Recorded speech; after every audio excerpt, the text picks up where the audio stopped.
Hi everyone. Today I want to take you through the game of two of my favorite players out there, Gukesh and Anish Giri. They were pitted against each other at the Superbet Classic in the 8th round of the Grand Chess Tour. And this game is very interesting because it's an opening battle. It's a fight between two players who are opening experts. In fact, Anish is more the opening expert, but Gukesh came very well prepared. So I'll be asking you a lot of questions in between. You can actually try and solve them here right now watching this, or you can also go to chessranga.com. I'll put the link in the description and try to solve it on our interactive platform. Okay, let's go to the game. Gukesh, playing with the white pieces, opens the game with d4. Anish goes knight f6, c4, e6, knight c3, allowing the Nimzo Indian, bishop b4, e3, black castles, bishop comes out, d5 in the center, very standard stuff. Now the main move here is knight to f3, but Gukesh asks the question to the bishop, a3. Anish takes, pawn takes, and now a very typical maneuver in the Nimzo Indian is to take here, force the bishop to move again and strike in the center with c5. And the queen often comes to c7. In this position, once again, white has a choice, knight to f3 or knight to e2. Gukesh chooses knight e2. Queen c7, the idea is to take and attack the bishop. The bishop drops back. And here, there are two ways to play in this position. One is to play knight to c6. The other is to directly go for e5. Direct e5 has been played before. And after take, queen takes, castles, knight c6, queen c2. I was just analyzing this a bit. Rook d8, bishop b2. It seems like this is a more pleasant version of for white because c4 is coming in with both the bishops looking in this direction. So this is, and by the way, there is this interesting line which I just studied with c4 as a pawn sack here, and things can get very, very exciting. But going back to the game, instead of e5, he played knight c6, and now Gukesh said, okay, I won't allow you to play e5. He pushed his pawn to f4. b6 was played. Now that the bishop cannot come out from here, it's being developed this side. Castles, bishop b7.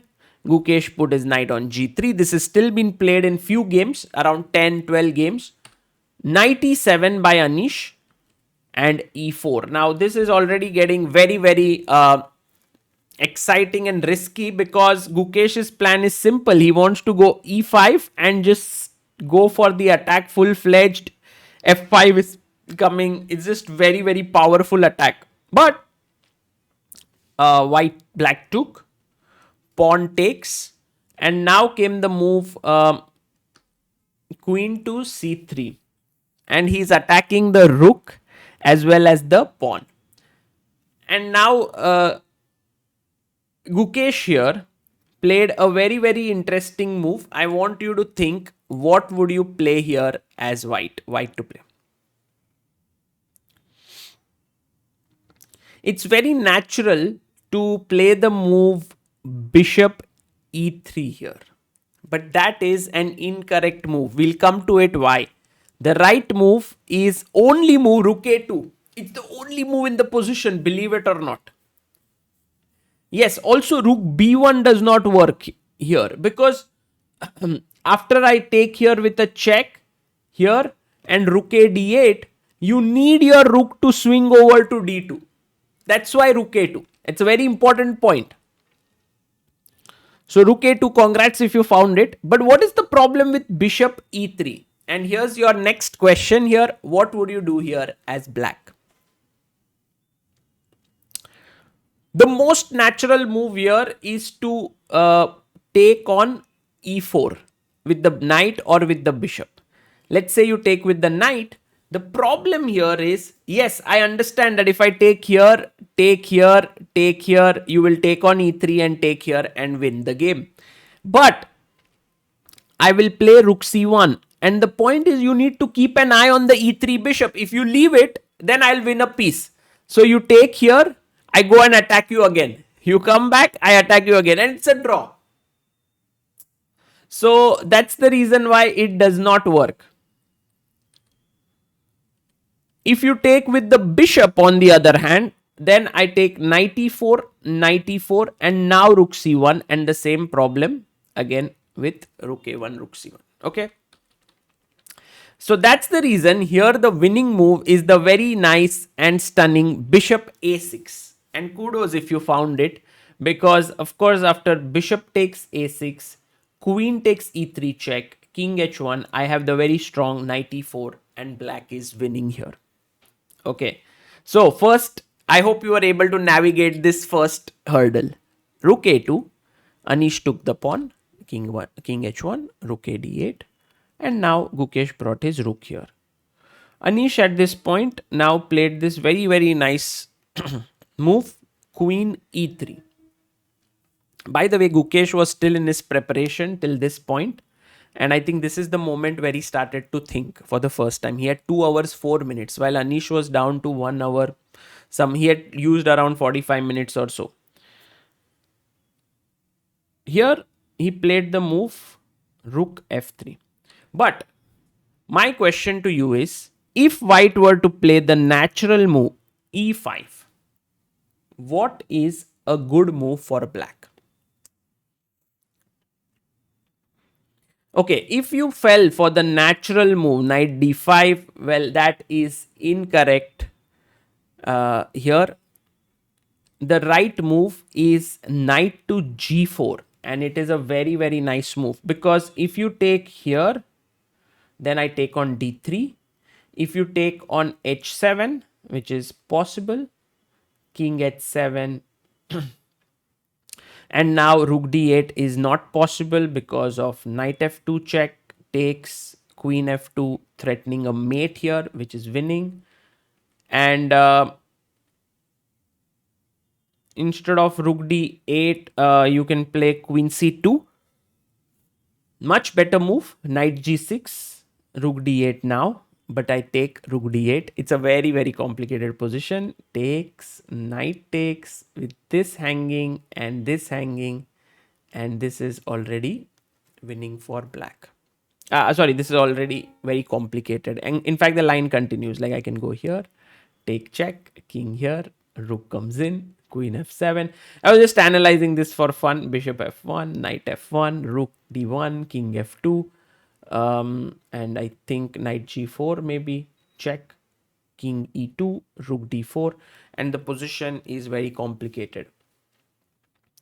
Okay, so definitely knight g4 is the move, but what if you play your knight to d5? Why was this a mistake? And here's your next question. White to play, what would you do?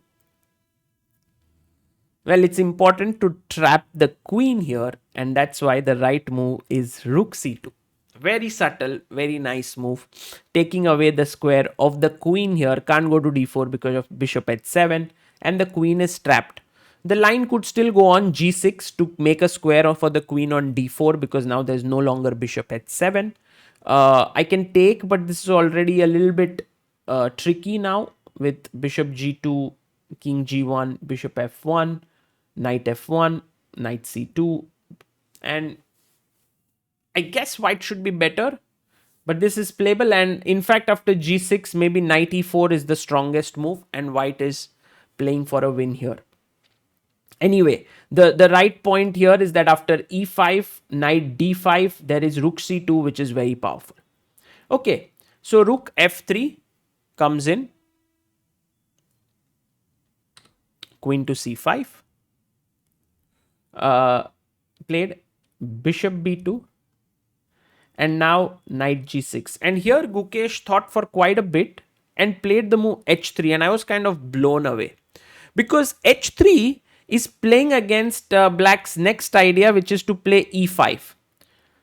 So, and I was trying to analyze a lot about why h3 works, and the point is now e5 is a bad move, because after take, knight takes, rook takes.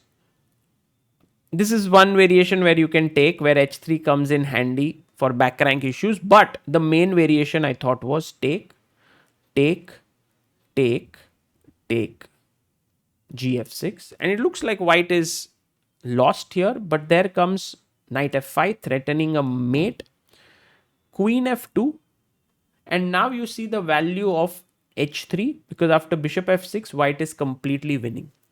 The same line, if we played without h3 being played, say for example, instead of h3 here, I go rook f1, e5 works perfectly, because after take, rook takes, I take knight d3, rook d3, rook d3, queen d3, gf6, knight f5, queen f2, and now there is a mate threatened, and you have no time to play the move bishop f6 because it's going to be checkmate here.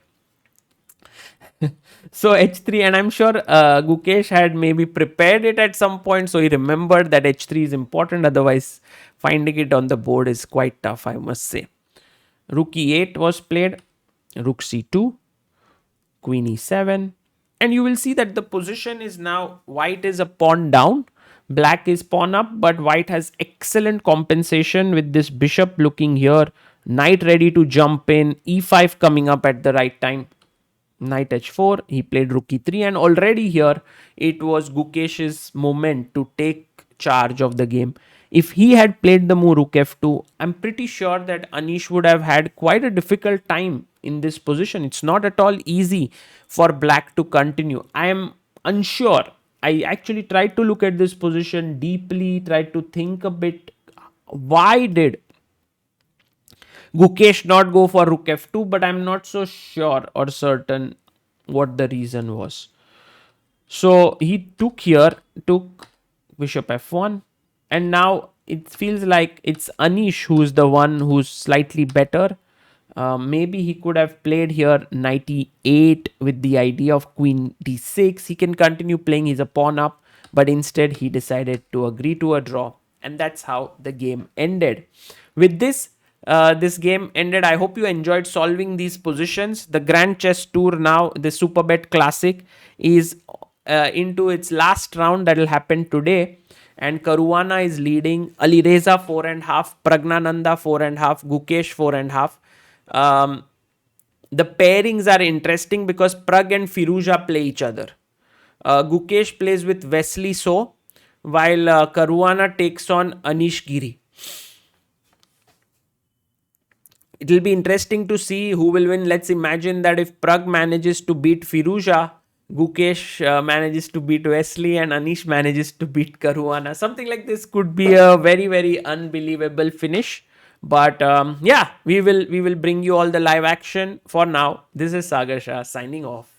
Bye bye.